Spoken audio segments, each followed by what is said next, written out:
Hi people, good morning and welcome to Tots and Moms. I'm Kavita Prashant and today I'm going to make instant dates Moongdal Halwa. A traditional Moongdal Halwa would require about 6 hours of soaking moong dal and would definitely for a beginner it is worrisome if you are not sure about the trick, and especially if you are making it for your little one where you don't want to include sugar or jaggery. This comes handy because it can be made instantly and you don't have to add anything as such like jaggery or sugar. So let's dive right in and see how to make this.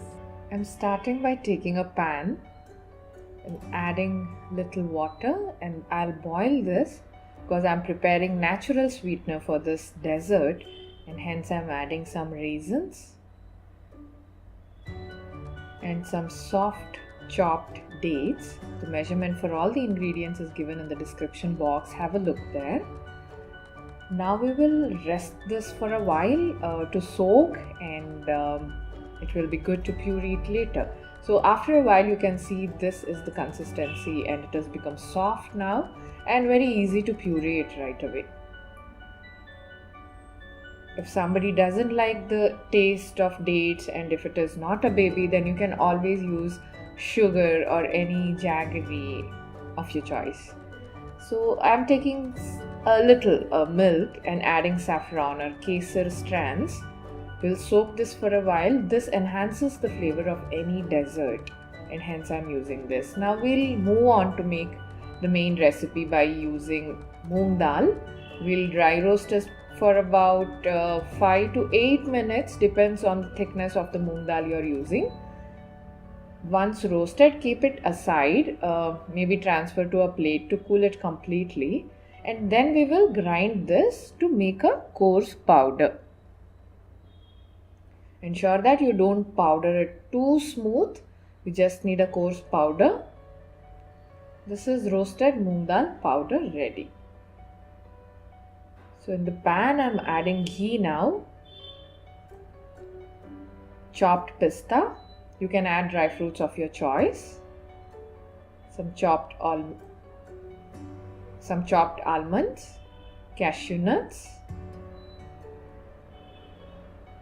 We will fry all of these for about 2 minutes. Dry fruits roasted in ghee always adds on flavor. I'm adding ghee and this roasted moong dal powder. This can be made by soaking moong dal for a while, but this is a quick way to make it. And another twist I'm giving to this recipe is by adding natural sweeteners. When it is hot, you will add milk little by little, and this is how it formed later. And as it is too thick, you will have to adjust the consistency by adding milk or water. To avoid making it a lump-free mixture, I am using a whisk. I am adding dates puree, the natural sweetener we just prepared, followed by soaked saffron. You can see how good the color is of saffron now. And mix it well. Keep mixing it, and if you find it is still thick, don't worry, add a little more water or milk. Keep stirring it until you get the halwa consistency, and it's almost ready. We just need to add dry fruits now. Give it a quick mix and it can be served hot, or if somebody likes it cold as a dessert, you can always chill it in the refrigerator. Our naturally sweetened instant dates moong dal halwa is all ready to be served. Hope you like the method. The outcome is really amazing. I mean, on par with the traditional method, but definitely quicker. So if you did like this, please make it at home and tell us how your baby or how you liked it, and subscribe to our channel to get more of these yummy recipe updates, and we'll see you soon in yet another video. Take care of yourself till then. Bye bye.